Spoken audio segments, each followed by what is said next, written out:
Quando meu marido Roberto faleceu de infarto, meu filho Diego organizou tudo sozinho. Caixão fechado, ele disse. Os ferimentos eram muito graves. 3 dias depois, o patrão do Roberto me ligou. Dona Carmen, venha ao meu escritório agora. Não conte nada para o seu filho. A senhora pode estar em perigo.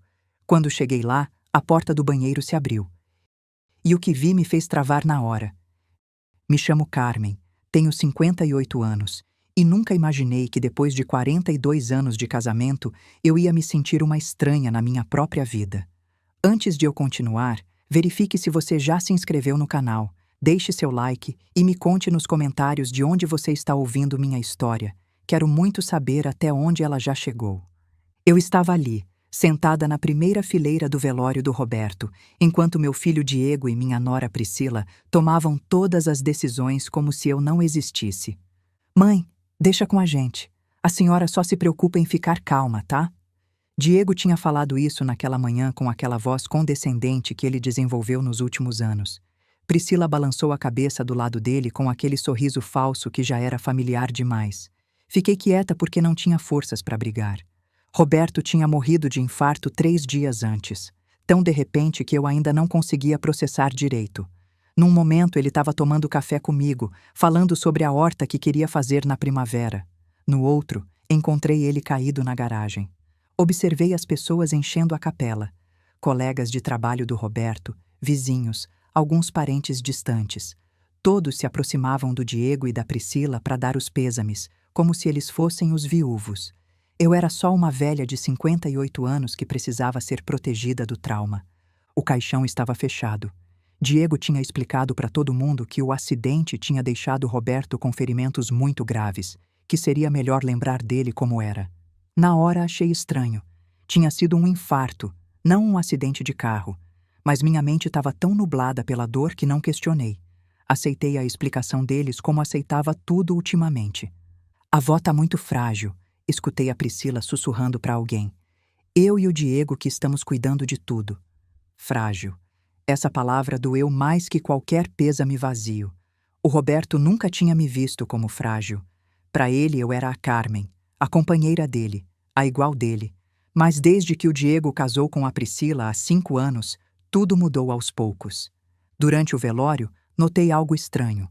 Diego parecia mais aliviado que triste.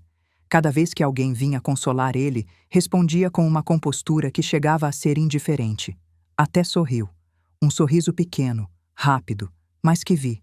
Quando a dona Marta, nossa vizinha há 20 anos, veio dar os pêsames, ele até riu de uma piada que ela fez tentando aliviar o clima rio. No velório do próprio pai. A Priscila, por outro lado, tinha lágrimas nos olhos, mas tinha algo na expressão dela que parecia calculado. Como se estivesse atuando. As lágrimas eram reais, mas vazias. Notei que ela checava o celular a cada 5 minutos, como se estivesse esperando algo importante. Mais importante que o velório do sogro. Observei também como eles se movimentavam pela capela, como donos do lugar. Diego cumprimentava as pessoas como se fosse ele o viúvo, aceitando abraços e palavras de conforto com uma familiaridade que me deixou desconfortável. Priscila organizava as flores, direcionava as pessoas, anotava nomes num caderninho preto como se estivesse fazendo inventário. Inventário. A palavra veio na minha cabeça do nada e gelou meu sangue. Era exatamente o que parecia. Eles estavam fazendo inventário. Das pessoas importantes, dos possíveis aliados, de quem poderia ser útil depois. Sentada na primeira fileira, vestida de preto, com as mãos geladas mesmo no calor de março, me senti invisível, como um fantasma na minha própria tragédia. Depois do enterro, na casa que eu e o Roberto dividimos por tantos anos, o pessoal se juntou para o almoço que a Priscila tinha organizado. Sentei na minha poltrona favorita perto da janela, vendo minha nora comandar tudo como se fosse a casa dela. Carmen, você devia ir descansar, sugeriu a Priscila se aproximando com uma xícara de chá que eu não pedi. Foi um dia muito longo para você. Tô bem aqui, respondi, mas minha voz saiu mais fraca do que eu queria. Diego se aproximou e sentou no sofá na minha frente. Mãe, eu e a Priscila conversamos. A gente acha que você não devia ficar sozinha nessa casa. É grande demais para a senhora. E depois do que aconteceu com o pai, meu sangue gelou. Do que você tá falando? Bom, continuou Diego, trocando um olhar com a Priscila. A gente pensou que seria melhor você vir morar com a gente, pelo menos por um tempo, até você se estabilizar emocionalmente. Morar com vocês? Repeti, sentindo algo estranho naquela sugestão. Priscila sentou do meu lado, pegando minha mão com uma suavidade que era insuportável. Carmen, a gente tem aquele quarto de hóspedes que pode ser todo seu, e assim a gente fica de olho em você, garante que você tá comendo direito, tomando os remédios. E essa casa? Perguntei. Diego deu de ombros com uma casualidade estudada. Bom, faz sentido vender, não faz? Grande demais, cara de manter, cheia de lembrança ruim agora. O mercado tá ótimo. A gente podia investir o dinheiro para a senhora, garantir uma renda mensal confortável. Essa é minha casa, murmurei, mas já sentia minha determinação desmoronando sob os olhares compreensivos deles. Eles não estavam falando de me ajudar temporariamente. Estavam falando de desmantelar minha vida inteira. A conversa foi interrompida pelo telefone tocando. Diego levantou para atender e dava para escutar a voz dele da cozinha, mas não as palavras exatas. Quando voltou, a expressão tinha mudado. Era alguém do escritório do pai, disse parecendo irritado. Queriam falar com você sobre uns papéis. Que papéis? Perguntei. Não sei. Falei que você estava indisposta, que qualquer coisa podiam resolver comigo. Algo no tom dele me irritou. Diego, seu pai trabalhou 30 anos naquela empresa. Se querem falar comigo sobre algo, tenho o direito de escutar. Mãe, não se preocupa com essas coisas. A gente cuida de toda a papelada e questões legais. Naquela noite, depois que todo mundo foi embora e Diego e Priscila finalmente me deixaram sozinha, sentei na cama que dividi com o Roberto por tantos anos. A casa estava silenciosa demais, cheia de lembranças que agora pareciam distantes. Foi quando meu celular tocou. Número desconhecido. Dona Carmen, disse uma voz masculina do outro lado. Aqui é Ricardo Mendes, o chefe do seu marido na Mendes e Associados. Senhor Ricardo, respondi lembrando do nome. Roberto tinha mencionado o chefe várias vezes, sempre com respeito. Dona Carmen, sinto muito pela sua perda. Roberto era um homem extraordinário. Todos no escritório valorizavam muito ele. Obrigada, murmurei. Teve uma pausa e a voz dele ficou mais séria. Dona Carmen, preciso ver a senhora urgentemente. Tem algo que precisa saber sobre os últimos meses de vida do seu marido. Algo importante. Meu coração disparou. Que tipo de coisa? Não posso falar por telefone. Pode vir no meu escritório amanhã de manhã? E Dona Carmen, é crucial que não conte nada para o seu filho nem para sua nora sobre essa conversa. Roberto foi muito específico sobre isso. E, por favor, deixe seu celular em casa ou desligue quando sair. Não pode correr o risco de ser rastreada. O ar ficou preso nos meus pulmões. Rastreada? Por quê? O que está acontecendo? Por favor, Dona Carmen, amanhã às 10 da manhã. Seu marido me pediu que se algo acontecesse com ele, eu falasse com a senhora. Mas só com a senhora.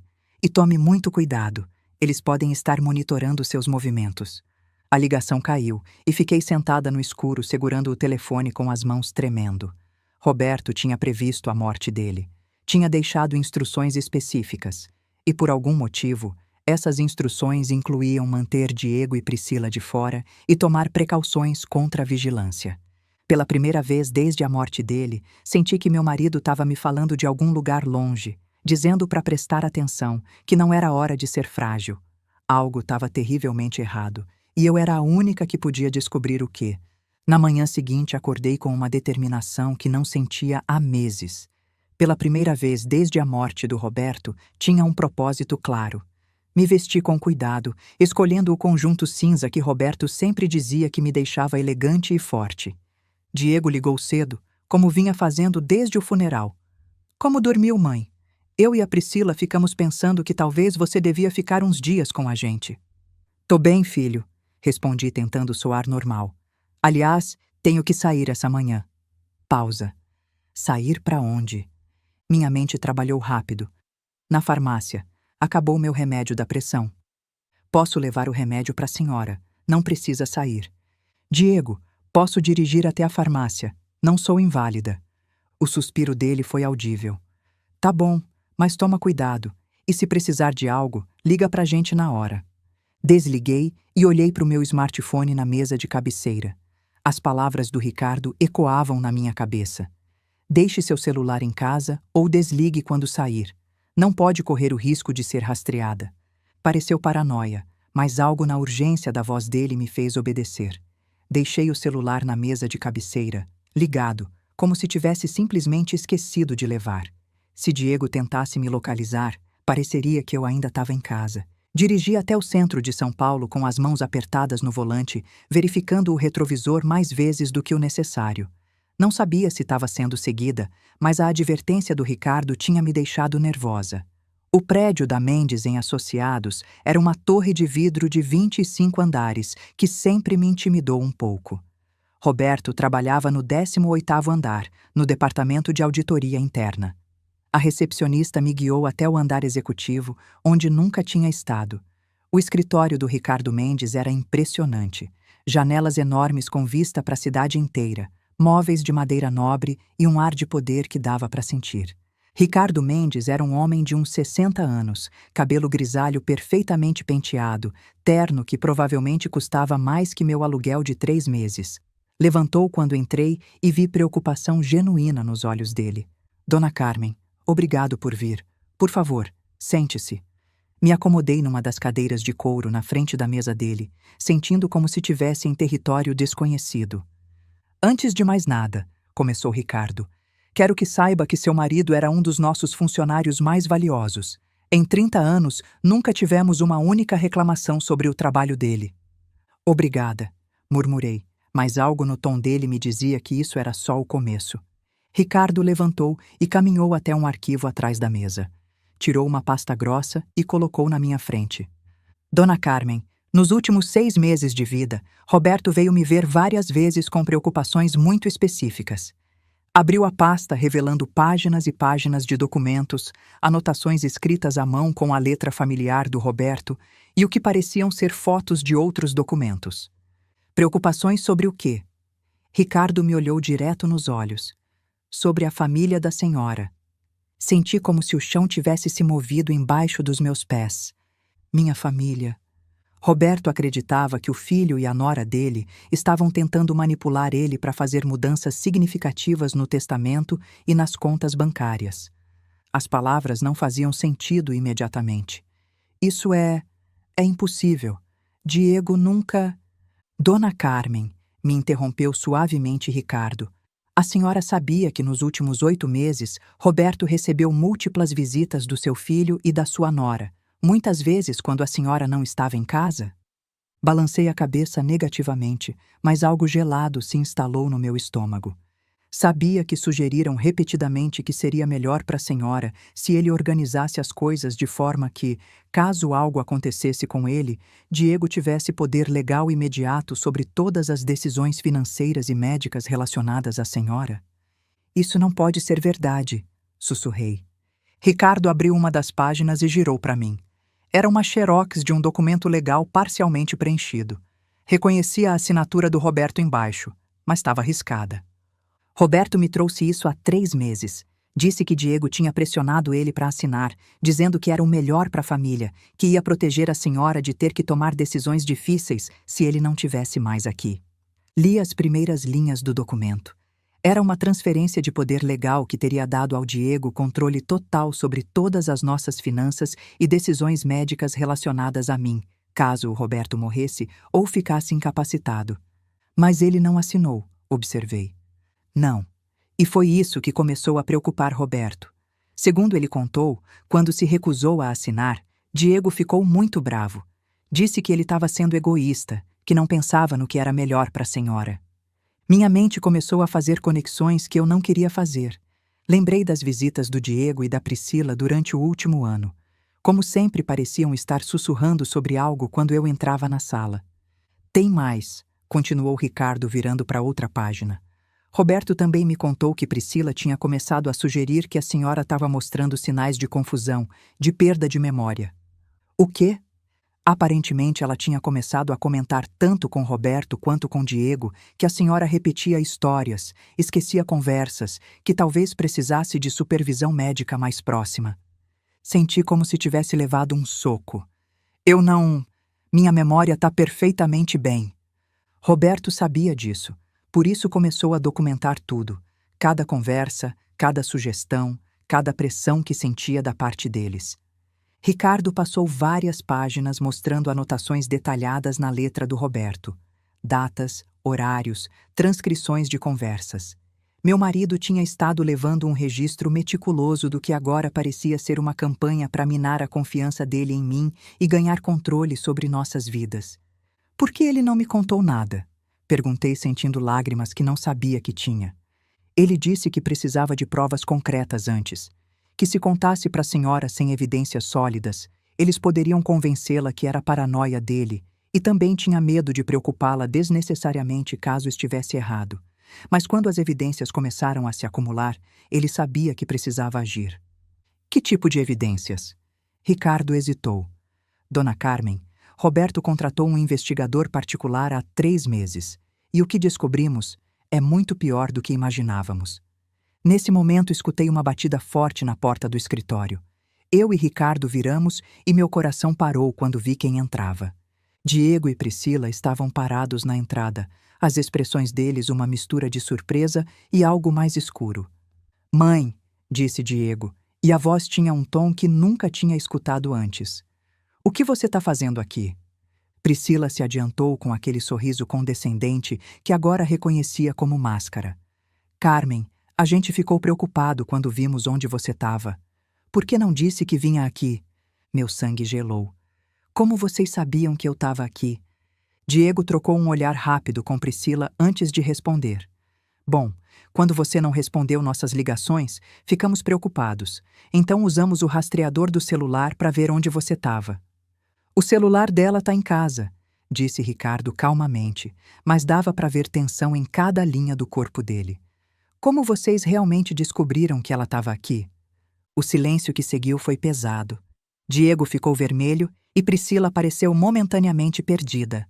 A gente contratou um investigador também, admitiu Priscila finalmente, a voz perdendo toda a doçura falsa. Depois que Roberto começou a agir estranho, achamos que precisávamos saber o que ele estava tramando. Tramando? Repeti. Senhor Diego, senhora Priscila, disse Ricardo ficando de pé. Essa é uma conversa particular entre a mãe de vocês e eu. Agradeceria se respeitassem isso. Priscila soltou uma risada forçada. Com todo respeito, senhor Mendes, Carmen tem estado muito frágil desde a morte do Roberto. Não achamos apropriado ela tomar decisões importantes sem supervisão familiar. Supervisão familiar, repeti sentindo a indignação crescendo no peito. Tenho 58 anos, não sou criança. Diego trocou um olhar com Priscila que não passou despercebido. Era o mesmo olhar que dividiram no velório, carregado de significado que eu não entendia. Claro que não é criança, mãe, disse Diego, mas o tom era o mesmo que usaria com uma criança problemática. É só que queremos proteger você de pessoas que podem se aproveitar da sua dor. Olhei para o Ricardo, que tinha permanecido em silêncio observando a troca com expressão séria.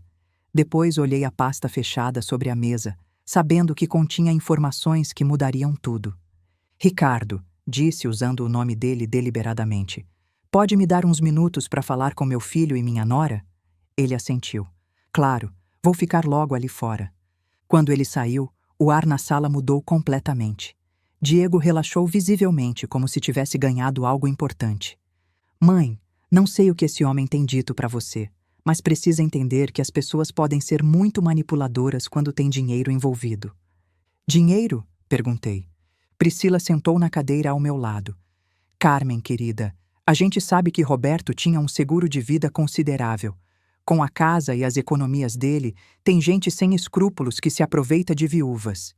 Algo gelado se instalou no meu estômago. Como vocês sabem do seguro de vida do Roberto? Diego e Priscila trocaram outro daqueles olhares carregados. Bom, disse Diego, parecendo desconfortável pela primeira vez. Papai mencionou uns meses atrás quando a gente estava conversando sobre garantir que você ia ficar bem se algo acontecesse com ele. Estranho, disse devagar, porque Roberto nunca me mencionou essas conversas. O silêncio se estendeu entre nós. Foi quando escutei um som que fez meu mundo parar completamente. Uma tosse. Uma tosse que reconheceria em qualquer lugar do mundo. Os três viramos para a porta do banheiro particular conectado ao escritório do Ricardo. A porta abriu devagar e saiu uma figura que fez meu coração parar e depois começar a bater tão forte que achei que ia sair do peito. Roberto, meu marido. O homem que enterrei há poucos dias estava ali, vivo, respirando, me olhando com uma mistura de amor e desculpa nos olhos. Oi, Carmen, disse suavemente. Acho que tenho umas explicações para dar. Acho que gritei, não tenho certeza. O que lembro é que o mundo começou a girar ao meu redor, e se Roberto não tivesse corrido até mim, teria caído da cadeira. O quê? Como? Murmurei tocando o rosto dele com mãos tremendo para ter certeza que era real. Atrás de nós escutei Priscila soltar um grito abafado e Diego murmurar um palavrão. Roberto me segurou com cuidado, as mãos familiares me estabilizando como faziam há 42 anos. Desculpa, meu amor. Desculpa muito por ter feito você passar por isso, mas era o único jeito. O único jeito de quê? Perguntei, embora parte de mim já estivesse começando a entender. Roberto levantou a vista para o Diego e para Priscila, e a expressão dele endureceu de um jeito que nunca tinha visto. O único jeito de proteger você deles. Diego encontrou a voz primeiro. Isso é impossível. Você tá morto. A gente te viu. Teve velório. Tem certidão de óbito. Roberto se endireitou, mas manteve um braço protetor ao meu redor. Teve um velório de caixão fechado porque supostamente meus ferimentos eram muito graves, e teve uma certidão de óbito falsificada com a ajuda de um médico muito discreto e um agente funerário que me devia alguns favores. Ricardo me ajudou a organizar tudo. Mas por quê? Sussurrei. Roberto me olhou com ternura antes de se dirigir novamente ao Diego e à Priscila. Porque descobri o que vocês estavam planejando. Priscila ficou pálida. Não sei do que você está falando. Não? Disse Roberto caminhando até a mesa e abrindo a pasta que Ricardo tinha me mostrado. Então não reconhece isso? Tirou uma série de documentos e colocou sobre a mesa. Mesmo de onde estava sentada, dava para ver que eram cópias de e-mails, mensagens de texto e o que pareciam ser gravações transcritas. O investigador que contratei instalou dispositivos de escuta no carro de vocês há 2 meses, explicou Roberto. Com autorização judicial, é claro. Quando apresentei as evidências preliminares para o juiz, ele concordou que havia causa provável para a investigação mais profunda. Pegou uma das transcrições. Diego, leu Roberto em voz alta, a mãe está começando a mostrar sinais de demência. Acho que você devia considerar a possibilidade dela precisar de cuidado em tempo integral em breve. Se o pai assinar os documentos que preparei, a gente vai poder garantir que ela tenha o melhor cuidado possível quando chegar a hora. Meu filho ficou completamente branco. Roberto continuou lendo. Priscila, concordo.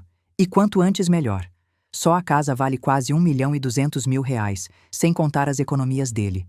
Sentei pesadamente, sentindo como se tivesse levado um soco. Eles tinham estado planejando me declarar incompetente. Tinham estado calculando o valor da nossa casa, das nossas economias. Isso tá fora de contexto, disse Diego desesperadamente. A gente estava preocupado com a mãe. Só queríamos garantir... Garantir o quê? Interrompeu Roberto. Que pudessem controlar a vida dela, que pudessem declará-la incompetente e enfiar ela numa instituição enquanto vocês vendiam a casa e gastavam nossas economias? Priscila levantou bruscamente. Isso é ridículo, Roberto. Fingir a própria morte é crime. Tem certidões falsas, documentos fraudulentos. Você pode ir preso. Tem razão, disse Roberto calmamente. E tô disposto a enfrentar as consequências. Mas primeiro queria que a Carmen soubesse a verdade sobre o que vocês vinham planejando. Aproximou-se de mim e pegou minhas mãos. Meu amor, nos últimos 8 meses eles vinham me visitando regularmente quando você não estava em casa. No início achei que era porque se preocupavam com a gente, mas aos poucos percebi que cada conversa era desenhada para me convencer que você estava perdendo a capacidade mental, que precisava de supervisão, que seria egoísmo da minha parte não fazer acordos legais para proteger você. Olhei para o Diego, meu filho, o bebê que carreguei nos braços, que consolei durante pesadelos, que amei incondicionalmente durante 35 anos. É verdade isso? Perguntei. Por um momento vi algo nos olhos dele que podia ser vergonha, mas depois endureceu. Mãe, você não entende as pressões financeiras que a gente enfrenta. Eu e a Priscila temos dívidas, obrigações. Então era verdade, murmurei. Roberto apertou minhas mãos. Quando percebi o que estava acontecendo, contratei um investigador particular. Descobrimos que Diego tem dívidas de jogo de mais de R$ 380 mil. Priscila tem usado cartões de crédito no seu nome sem você saber. O mundo balançou ao meu redor de novo. Cartões de crédito no meu nome? 3 cartões diferentes, disse Roberto suavemente, com uma dívida total de R$ 95 mil. Priscila finalmente explodiu. Chega, Roberto. Não sei que tipo de jogo doente você está jogando, mas isso termina agora. Carmen, vamos. Claramente seu marido perdeu a razão. Mas não me mexi. Pela primeira vez em meses, talvez anos, tudo fazia sentido. As visitas constantes, a preocupação exagerada com meu bem-estar, as sugestões sobre minha memória, a pressa para me fazer tomar decisões sobre meu futuro imediatamente depois do funeral. Não tinham estado cuidando de mim, tinham estado me preparando para ser sacrificada. Não vou para lugar nenhum, disse finalmente, minha voz mais forte do que tinha soado em muito tempo. Mas acho que vocês é que deviam ir. A expressão no rosto do Diego mudou para algo que nunca tinha visto. Não era mais meu filho preocupado. Era um estranho que acabava de perder algo que vinha contando como dele. Roberto me ajudou a sentar no sofá do escritório enquanto Ricardo voltava com uma garrafa de água e expressão grave. Diego e Priscila ficaram perto da porta, como animais acuados decidindo se fogem ou atacam. Carmen, disse Roberto suavemente, ajoelhando na minha frente. Tem mais que você precisa saber. Minha mente ainda lutava para processar que meu marido estava vivo, que tinha fingido a morte dele, que meu filho e minha nora vinham planejando me roubar tudo por meses. Mas algo na expressão do Roberto me disse que o pior ainda estava por vir. Mas, murmurei. Ricardo abriu outra seção da pasta e tirou o que pareciam ser uma série de fotografias. Colocou na mesa de centro na nossa frente. Essas fotos foram tiradas pelo investigador particular nas últimas 6 semanas, explicou Roberto. Peguei as fotos com mãos tremendo. A primeira mostrava Diego entrando no que parecia ser um cassino em Foz do Iguaçu. A segunda mostrava ele numa mesa de pôquer, apostando fichas que representavam quantias de dinheiro que não conseguia imaginar. A terceira mostrava Priscila numa joalheria cara nos Jardins, experimentando um colar que custava mais que 3 meses de aluguel. Diego, disse Roberto, voz fria como gelo. Quer explicar para sua mãe como conseguiu apostar R$ 62 mil numa única noite quando me disse que precisava de ajuda para pagar a prestação da casa? Meu filho não respondeu, mas dava para ver o maxilar dele travando. Roberto continuou. Ou talvez a Priscila possa explicar como conseguiu comprar um colar de R$ 18 mil semana passada, quando supostamente vocês estavam lutando para fechar as contas no fim do mês. Priscila finalmente falou, a voz agora despida de toda a doçura falsa que vinha usando comigo. Roberto, você não sabe do que está falando. Aquele colar era imitação. Uma imitação da Vivara? Perguntou Ricardo, tirando um recibo da pasta. Porque temos o recibo aqui, pago com um cartão de crédito em nome de Carmen Silva Santos. Senti como se tivesse levado um tapa. Você usou meu nome para comprar joia? Carmen, disse Priscila, e pela primeira vez a máscara dela se espatifou completamente. Você não entende. Eu e o Diego estamos sob muita pressão. As dívidas dele, nossos gastos. Só precisávamos de uma ajuda temporária. Temporária? Repeti. Há quanto tempo vocês vêm me roubando? Roberto tirou outro documento. Segundo nosso investigador, as transações fraudulentas começaram há 1 ano e meio. Usaram suas informações para abrir 3 cartões de crédito. Fizeram saques não autorizados da sua conta poupança num total de R$ 47 mil. E vinham interceptando sua correspondência bancária para você não perceber. Interceptando minha correspondência? Lembra que a Priscila se ofereceu para ajudar com o correio uns meses atrás? Perguntou Roberto. Quando disse que seria mais fácil se ela se encarregasse de organizar todas as contas e documentos importantes? A lembrança me atingiu como um raio. Priscila tinha sido tão doce, tão prestativa. Carmen, querida, sei que essas coisas financeiras podem ser confusas. Por que não deixa eu cuidar de organizar tudo? Roberto tem tanto trabalho e você já tem preocupações suficientes. Mas isso não é o pior, continuou Roberto, expressão ficando ainda mais sombria. O que pode ser pior que isso? Perguntei. Roberto olhou para o Diego direto nos olhos. Conta para sua mãe sobre o plano de vender a casa dela. Diego ficou completamente pálido. Não sei do que você está falando. Não? Disse Ricardo pegando outro documento. Porque temos aqui uma consulta que você fez com um corretor de imóveis há 3 semanas, pedindo avaliação da casa da sua mãe, enquanto seu pai ainda estava vivo. Apertou o botão de play e a voz do Diego encheu o escritório. Era uma conversa gravada no carro deles. Priscila, a gente precisa acelerar o cronograma. Papai está começando a fazer perguntas e a mãe não está agindo tão confusa quanto esperávamos. A voz da Priscila respondia da gravação. Já conversei com o advogado sobre a transferência de poder legal. Você tem os documentos médicos que a gente precisa? Os documentos falsos estão prontos. Assim que ela estiver morando com a gente e declararmos ela incompetente, a gente vende a casa na hora. O mercado tá bom agora. E com ela sob nosso teto, vai ser mais fácil controlar tudo: medicação, visitas, acesso às contas.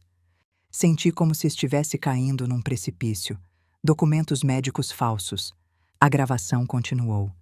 E se o Roberto se opuser? Perguntava Priscila. O Roberto não vai ser problema por muito tempo, respondia Diego, e algo no tom dele fez meu sangue gelar. Roberto pausou a gravação e me olhou com olhos cheios de dor. Essa conversa foi gravada 3 semanas atrás, Carmen. 3 semanas antes da minha morte. O silêncio no escritório era ensurdecedor.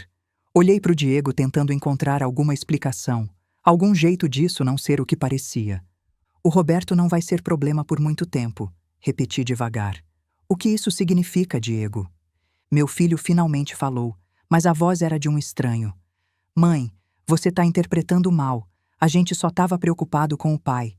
A pressão dele estava alta, ele estava muito estressado. Tá dizendo que vocês estavam esperando que eu morresse naturalmente? Perguntou Roberto, ficando de pé. Priscila se adiantou, toda a pretensão abandonada. Roberto, não seja dramático. A gente só estava sendo realista sobre o futuro. Carmen vai precisar de cuidado eventualmente. É melhor planejar com antecedência. Planejar com antecedência, repeti. Ou acelerar o processo? Ricardo tirou outro documento da pasta. Carmen, isso talvez seja o mais difícil de escutar. Era um laudo médico. Li as primeiras linhas com horror crescente. Paciente apresenta sinais claros de demência precoce, episódios de confusão, perda de memória de curto prazo, desorientação. Recomenda-se avaliação para cuidado em tempo integral. Isso é mentira, disse, voz mal passando de um sussurro. Nunca vi esse médico, Dr. Marcos Antunes. Não reconheço esse nome. É um conhecido da Priscila, disse Roberto. Alguém que estava disposto a assinar um diagnóstico falso em troca de R$ 15.000. Já está sendo investigado pelo Conselho Regional de Medicina. Olhei para Priscila, a mulher que tinha chamado de filha por 5 anos. Você pagou um médico para dizer que tenho demência? Carmen, disse Priscila, e pela primeira vez dava para ver pânico real nos olhos dela.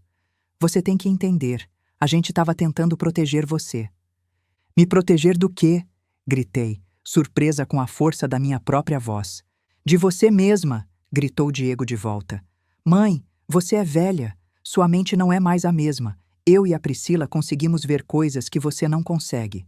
Roberto se colocou entre Diego e eu. Carmen não tem nenhum problema mental. O único problema é que vocês vinham fazendo gaslighting numa mulher de 58 anos por mais de 1 ano, fazendo ela questionar a própria realidade para poder roubar o dinheiro e a casa dela. Gaslighting? Perguntei. É uma forma de manipulação psicológica onde alguém te faz duvidar da sua própria percepção da realidade, explicou Ricardo suavemente. Roberto sentou do meu lado e pegou minhas mãos. Meu amor, lembra uns meses atrás quando você não conseguia achar as chaves do carro? E a Priscila sugeriu que talvez você tivesse perdido porque sua memória não era mais a mesma? Assenti. Tinha sido muito angustiante. Achamos as chaves na bolsa da Priscila, disse Roberto suavemente. O investigador documentou quando ela pegou suas chaves da mesa e colocou na bolsa dela. E lembra quando não conseguia achar seu remédio da pressão e o Diego disse que provavelmente você tinha esquecido onde colocou? Meu coração começou a bater mais rápido. Sim, estava no carro do Diego, de novo documentado. Uma por uma, Roberto começou a explicar situações que tinha interpretado como sinais do meu declínio mental. O dia que não consegui achar minha carteira, lembro que passei 3 horas virando a casa de ponta cabeça, chorando de frustração, enquanto a Priscila me observava com aquela expressão de pena calculada. Não se preocupa, Carmen. Essas coisas acontecem na nossa idade. Encontramos a carteira uma semana depois no porta-luvas do carro do Diego. A vez que cheguei atrasada numa consulta porque tinha certeza absoluta que era às 15 horas, não às 14 horas como o consultório insistia. Lembro da recepcionista me olhando com impaciência, enquanto eu jurava que tinha anotado 15 horas no meu caderninho. O Diego tinha estado em casa naquela manhã. Agora entendia que ele tinha mudado minha anotação. As ocasiões quando não conseguia lembrar de conversas que tinha certeza de ter tido. Mãe, a gente já conversou sobre isso 3 vezes, o Diego dizia com aquele tom de paciência forçada. Você está esquecendo. Mas conversas que nunca aconteceram. Planos que nunca fizemos. Promessas que nunca fiz. E a pior de todas, o dia que acordei confusa sobre que dia da semana era. Tinha certeza que era quinta, mas todos os calendários da casa mostravam sexta. Lembro de sentar na cozinha me sentindo completamente perdida, questionando se estava perdendo a noção do tempo. Só meses depois, Roberto descobriu que a Priscila tinha mudado todos os calendários da casa na véspera. Todas tinham sido orquestradas. Cada momento de confusão, cada lapso de memória, cada instante em que duvidei de mim mesma, tudo cuidadosamente planejado para me fazer pensar que estava enlouquecendo. Por meses, disse Roberto, eles vinham sistematicamente fazendo você duvidar da sua própria mente, preparando o terreno para declarar você incompetente. Olhei para o Diego e para Priscila, essas 2 pessoas que tinha amado e em quem tinha confiado. Por quê? Sussurrei. Somos família. Priscila riu, um som amargo que nunca tinha escutado dela. Família? Carmen, você e o Roberto têm sido um obstáculo para a gente desde o dia que a gente casou. Sentados nessa casa enorme, acumulando dinheiro que nunca usam, enquanto eu e o Diego lutamos todo mês para pagar as contas. Vocês nunca pediram ajuda, disse fracamente. A gente não queria ajuda, disse Diego. A gente queria o que é nosso por direito. O que é de vocês? Somos família, explodiu Diego. Essa casa devia ser nossa, esse dinheiro devia ser nosso. Vocês vão morrer logo de qualquer jeito. O silêncio que seguiu essas palavras foi absoluto. Naquele momento soube que tinha perdido meu filho para sempre. A pessoa na minha frente era um estranho que vinha usando meu amor contra mim, contando os dias até minha morte para poder receber a herança. Mas também soube outra coisa. Pela primeira vez em mais de 1 ano, minha mente estava completamente clara. Não estava confusa, não tinha demência. Era vítima de uma conspiração cruel e sistemática, levada a cabo pelas 2 pessoas em quem mais confiava. E agora que sabia a verdade, nunca mais seria a mesma. Os dias seguintes foram uma montanha-russa emocional que jamais vou esquecer. Roberto ficou num hotel discreto, enquanto Ricardo nos ajudava a navegar as complicações legais da ressurreição dele. Voltei para casa, mas pela primeira vez em meses não me sentia prisioneira na minha própria vida. Diego e Priscila tinham saído do escritório do Ricardo naquele dia num estado de choque e fúria. Não escutei deles por 48 horas até aparecerem na minha porta numa quarta de manhã. Vi eles chegando da janela da sala.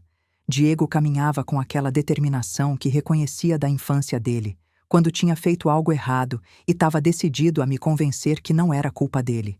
Priscila seguia atrás, mas algo na postura dela me disse que dessa vez a estratégia seria diferente. Abri a porta antes deles baterem.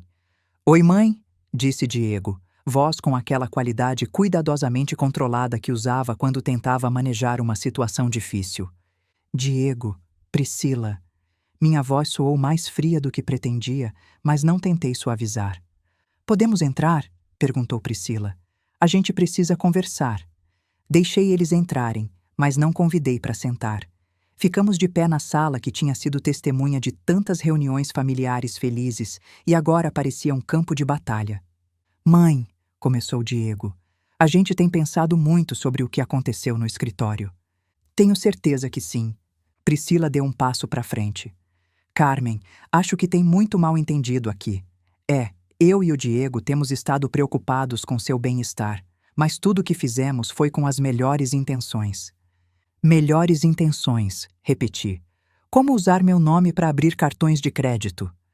Aqueles cartões eram para emergências, disse Diego rapidamente. Gastos que podiam surgir relacionados ao seu cuidado. Como um colar de 18 mil reais. Priscila suspirou. Tá bom, cometi um erro. Mas, Carmen, você tem que entender a pressão que a gente tá. As dívidas do Diego, nossos gastos. As dívidas dele não são minha responsabilidade, disse, surpresa com a facilidade de dizer essas palavras. Diego mudou de tática. Mãe, o pai tá manipulando você. Não acha estranho que ele fingiu a própria morte? Que tipo de homem faz isso? O tipo de homem que tá tentando proteger a esposa de um filho que tá planejando roubar tudo dela. A gente não tava roubando, explodiu Diego. Aquela casa, aquele dinheiro, eventualmente ia ser nosso de qualquer jeito. A gente só estava tentando acelerar o processo porque a gente precisava de ajuda agora. A honestidade brutal dessa declaração me deixou sem palavras por um momento. Diego, disse finalmente, você está me dizendo que vinha esperando que eu e o Roberto morresse para poder ter nosso dinheiro? Não é assim que soa, interveio Priscila desesperadamente. Todas as famílias planejam para o futuro. Famílias não planejam declarar os pais incompetentes com diagnósticos médicos falsos. Priscila ficou pálida. Isso foi só uma precaução caso você realmente precisasse de cuidado no futuro. Uma precaução que pagaram 15 mil reais. Diego passou as mãos pelo cabelo, sinal que estava perdendo a paciência. Mãe, escuta você. Ficou paranoica. Papai tá enchendo sua cabeça de ideias loucas. Ideias loucas, repeti. Como a ideia de que mereço viver na minha própria casa sem ninguém tentando me declarar louca. Ninguém tá tentando declarar você louca, gritou Diego. Caminhei até o telefone e disquei um número que tinha decorado. O que você tá fazendo? Perguntou Priscila. Ligando pro Roberto, respondi. Acho que ele devia estar aqui para essa conversa. Mãe, não, disse Diego. Mas já era tarde demais. Roberto chegou 20 minutos depois. Tinha estado esperando minha ligação, provavelmente sabendo que esse momento chegaria. Quando entrou, a tensão na sala se intensificou imediatamente. Diego, Priscila, cumprimentou com voz neutra. Pai, disse Diego, a gente precisa resolver isso como família. Roberto sentou do meu lado no sofá, pegando minha mão automaticamente. Tô escutando. Priscila sentou na cadeira na nossa frente, assumindo a postura mais vulnerável dela. Roberto, sei que o que a gente fez parece ruim, mas você tem que entender que a gente estava desesperado. Me explica a parte do desespero, disse Roberto. Diego começou a falar rápido, as palavras saindo como se tivesse ensaiado esse discurso. As dívidas se acumularam mais rápido do que a gente esperava. O cassino. Sei que foi burrada, mas achei que podia ganhar dinheiro rápido. E quando não funcionou, a gente entrou em pânico. Então decidiram roubar os pais? Perguntou Roberto. Não é roubar, gritou Diego. Vocês têm mais dinheiro do que vão conseguir gastar. Essa casa é grande demais para 2 pessoas. A gente só estava adiantando a herança. Adiantando a herança me declarando incompetente? Perguntei. Priscila começou a chorar. Não lágrimas reais, mas aquele tipo de choro calculado que já vi ela usar outras vezes quando queria conseguir algo. Carmen, a gente nunca quis machucar você. Só queria garantir que você ia ficar bem cuidada e que a gente podia pagar nossas dívidas. Achamos que dava para fazer as 2 coisas. Fazendo as 2 coisas, me roubando meu dinheiro e me tirando da minha própria casa, disse. A gente ia cuidar de você, disse Diego defensivamente. Você ia morar com a gente, ter um quarto confortável, comida na mesa todo dia. E minha casa, minha independência? Mãe, você não precisa de uma casa daquele tamanho. E, sinceramente, a voz dele endureceu. Depois de vender a casa e investir o dinheiro, você ia ficar até melhor financeiramente. A gente só ia administrar tudo para você não ter que se preocupar. Administrar, repeti. Você quer dizer controlar. É a mesma coisa quando alguém não tem mais capacidade de tomar decisões sozinha, murmurou Priscila, e nessa frase vi toda a estratégia deles exposta. Não queriam me ajudar. Queriam me aprisionar na casa deles enquanto desmontavam minha vida peça por peça. O silêncio que seguiu foi absoluto. Acho que foi nesse momento que até eles perceberam o quão monstruoso soava o que vinham planejando. Roberto levantou devagar. Diego, quero que escute com muita atenção o que vou dizer. Meu filho levantou a vista e por um momento vi um lampejo do menino que ele tinha sido. Eu e sua mãe decidimos que você não faz mais parte das nossas vidas, disse Roberto com voz firme, mas sem emoção. Não queremos ver você, não queremos ter notícias suas e definitivamente não queremos que tenha acesso a nenhuma das nossas finanças ou propriedades. Diego levantou de um pulo. Vocês não podem fazer isso. Eu sou seu filho. Você é meu filho biológico, corrigiu Roberto. Mas deixou de ser minha família no dia que decidiu que nossa morte seria mais conveniente para você do que nossa vida. Priscila também levantou, o choro completamente abandonado agora. Isso é ridículo. Roberto, Carmen, vocês não podem nos cortar completamente. Somos família. Não, disse ficando de pé também. Família não tenta roubar. Família não tenta fazer os entes queridos duvidarem da própria sanidade. Família não conta os dias até você morrer para receber seu dinheiro. Diego me olhou com uma expressão que nunca tinha visto. Sabe de uma coisa, mãe? Talvez você tenha razão. Talvez seja melhor para todo mundo.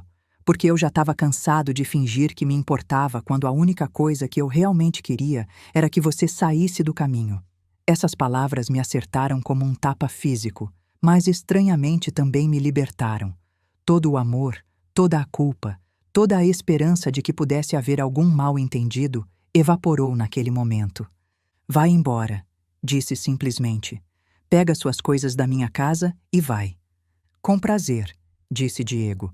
Mas isso não acaba aqui. A gente vai brigar na justiça. Vamos provar que o pai falsificou a morte dele, que você não é competente para tomar decisões. Roberto sorriu, mas não era um sorriso gentil. Vai fundo, e quando fizer isso, certifica de explicar para o juiz por que estavam planejando declarar sua mãe incompetente com documentos médicos falsos. Tenho certeza que ele vai ter muito interesse em escutar sobre isso. Diego e Priscila se entreolharam e dava para ver o pânico crescendo nos olhos deles enquanto percebiam que não tinham estratégia de saída. Isso não termina aqui, murmurou Diego, mas a voz tinha perdido toda a convicção. Sim, termina, disse. Termina exatamente aqui. Vi eles irem embora sabendo que provavelmente seria a última vez que veria meu filho. Devia sentir tristeza, mas a única coisa que sentia era um alívio profundo e limpo. Pela primeira vez em mais de um ano, estava livre. 6 meses depois, estou sentada na varanda da nossa casa nova, vendo Roberto plantar rosas no jardim que sempre sonhou ter. Nos mudamos para uma cidade pequena a 3 horas de São Paulo, Campos do Jordão, onde ninguém conhece nossa história e onde podemos ser simplesmente Roberto e Carmen, um casal de aposentados aproveitando os anos dourados. A transição não foi fácil. Teve momentos, especialmente nas primeiras semanas, quando acordava de madrugada me perguntando se tínhamos feito a coisa certa. Cortar o Diego completamente parecia amputar uma parte do meu corpo, não importa o quanto ela tivesse infeccionado.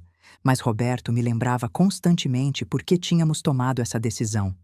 Meu amor, dizia quando me encontrava chorando de noite, você não pode salvar alguém que está disposto a destruir você. Ricardo nos ajudou a lidar com as complicações legais. A falsificação da certidão de óbito resultou em algumas multas e serviço comunitário para o Roberto, mas o juiz foi compreensivo dadas as circunstâncias. Quando a evidência da conspiração do Diego e da Priscila foi apresentada, incluindo as gravações autorizadas judicialmente e os documentos médicos falsos, o promotor decidiu não processar Roberto criminalmente. Já vi muitos casos de abuso financeiro de idosos, nos disse o juiz durante a audiência, mas raramente um tão sistemático e cruel quanto esse. Embora não possa aprovar oficialmente os métodos do Sr. Roberto, entendo por que sentiu que não tinha outra opção. Diego e Priscila tentaram cumprir a ameaça de brigar legalmente, mas o caso deles desmoronou rapidamente quando a promotoria decidiu investigar os cartões de crédito fraudulentos, os saques não autorizados e os documentos médicos falsos. O processo foi longo, 8 meses de idas e vindas, depoimentos, audiências. Tive que voltar para São Paulo 3 vezes para testemunhar. Cada vez que via o Diego no tribunal, meu coração apertava. Ele tinha emagrecido, olheiras fundas, cabelo começando a ficar grisalho nas têmporas. Parecia 10 anos mais velho. Na audiência final, quando o juiz leu a sentença, Diego me olhou, não com raiva, nem com arrependimento, com nada. Os olhos dele estavam vazios, e foi nesse vazio que finalmente entendi que tinha perdido meu filho muito antes do Roberto fingir a morte. Talvez tivesse perdido no dia que ele casou com a Priscila, ou talvez nunca tivesse tido realmente o filho que achava que tinha. Priscila chorou quando perdeu o registro de enfermeira. Chorou de verdade dessa vez, sem performance. 20 anos de carreira, terminados. O advogado dela tentou argumentar que ela tinha sido manipulada pelo Diego, que as dívidas dele a tinham empurrado para o desespero.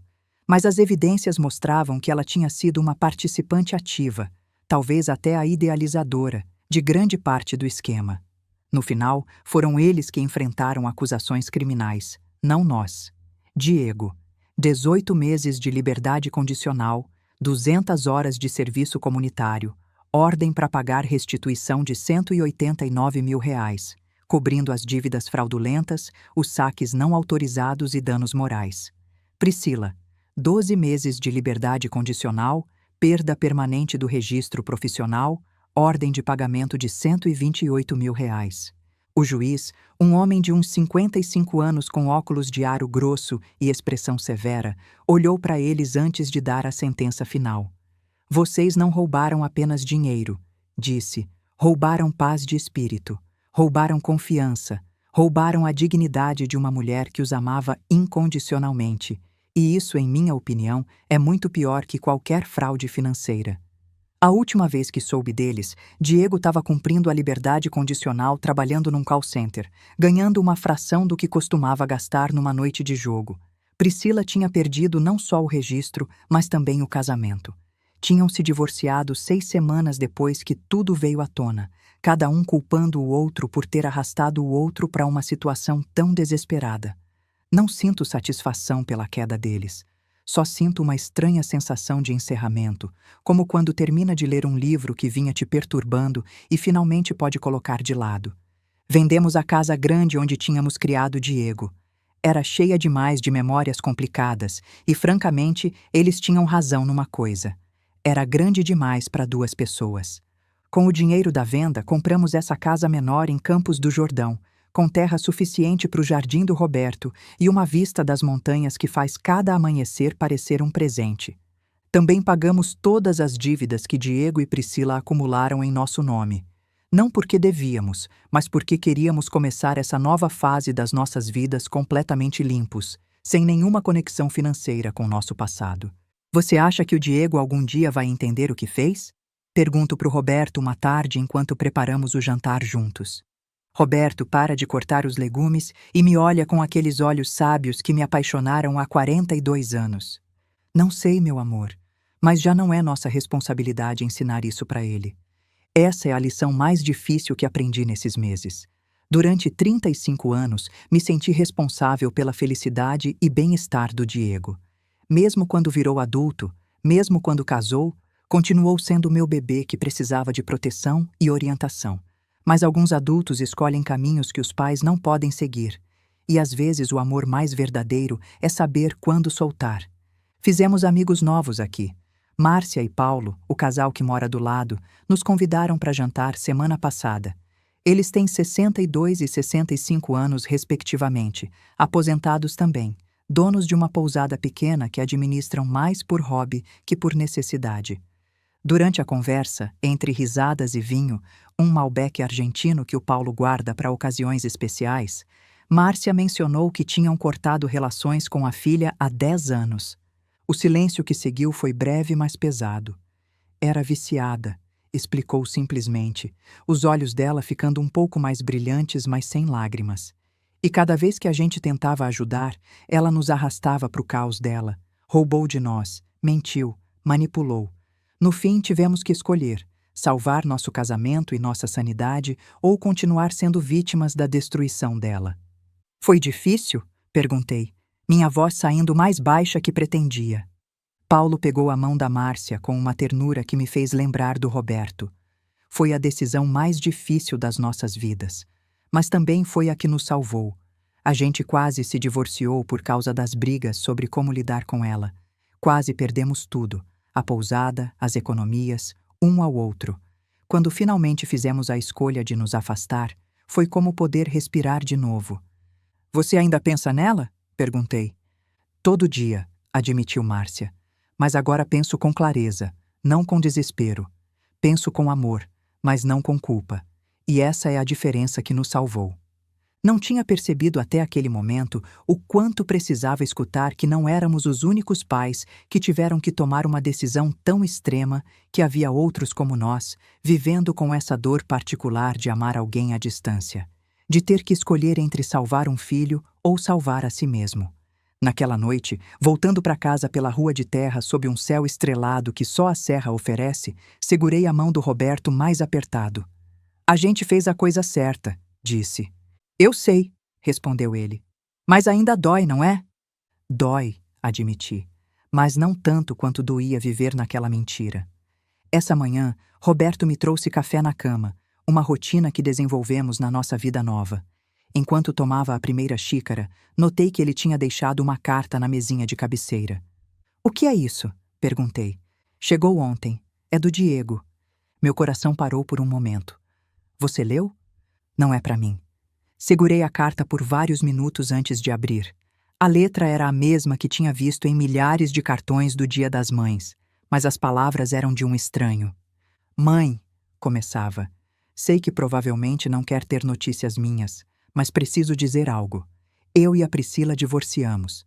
Ela culpou tudo o que aconteceu pelas minhas dívidas de jogo, mas sei que a verdade é mais complicada que isso.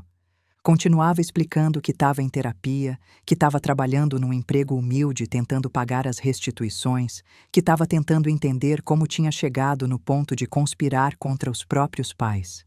A terapeuta diz que tenho problemas com direito adquirido, que sempre senti que merecia as coisas sem trabalhar por elas, que nunca aprendi a lidar com frustração ou com as consequências das minhas escolhas.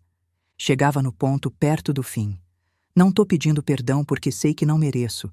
Só queria que soubesse que entendo o que fiz e entendo por que você teve que se afastar de mim. Se algum dia quiser me dar outra chance, vou estar trabalhando para ser a pessoa que sempre devia ter sido. Mas se nunca quiser me ver de novo, eu entendo, e você tem todo o direito. Quando terminei de ler, passei a carta para o Roberto. O que você acha? Perguntou depois de ler.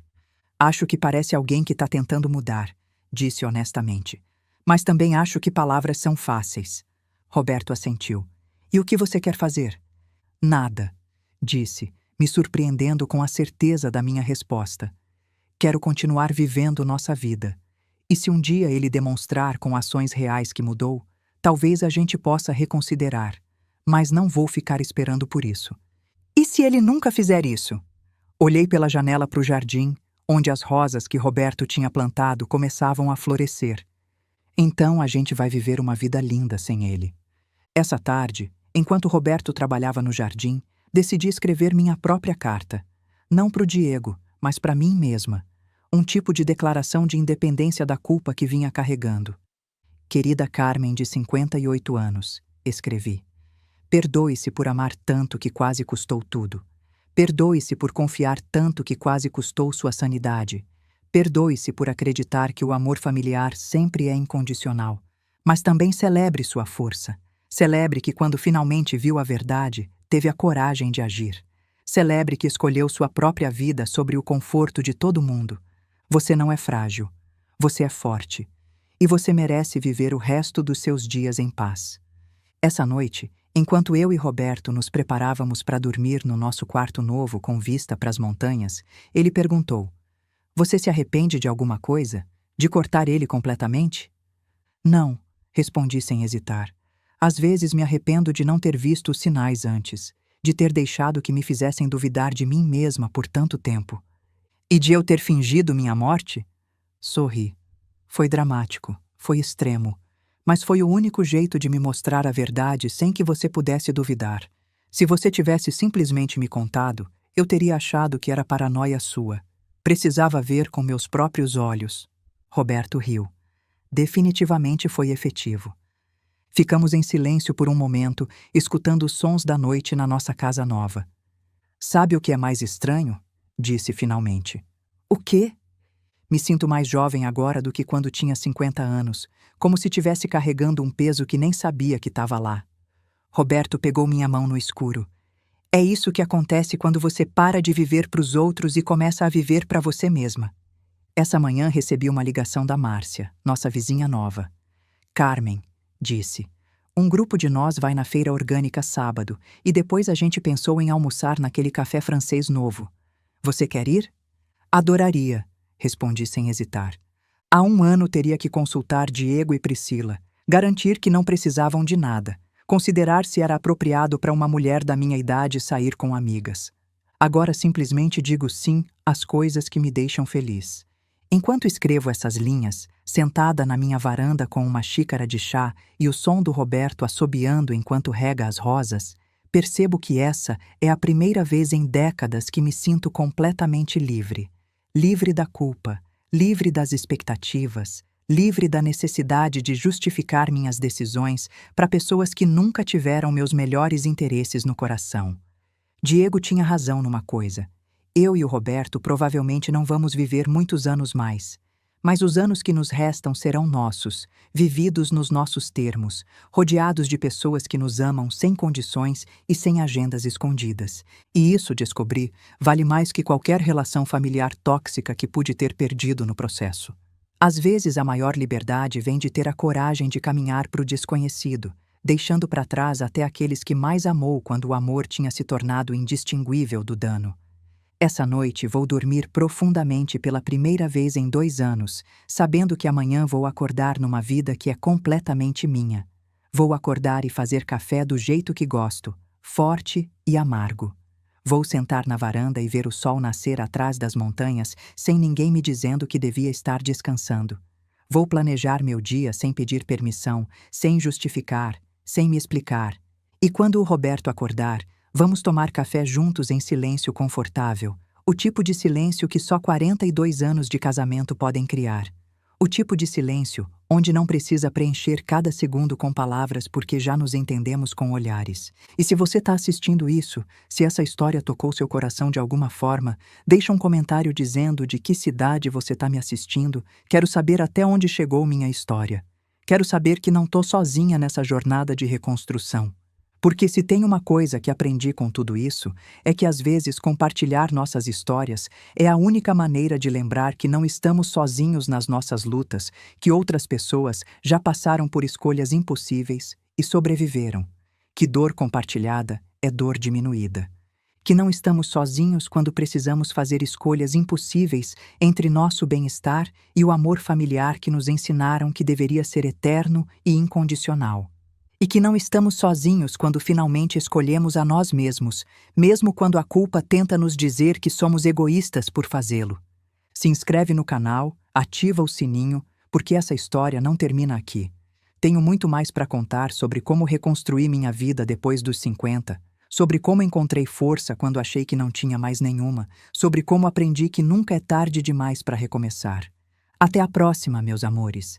E lembrem-se, vocês merecem viver uma vida que é totalmente de vocês, sem culpa, sem manipulação, sem medo. Um beijo no coração de cada um que chegou até aqui. Tchau, tchau.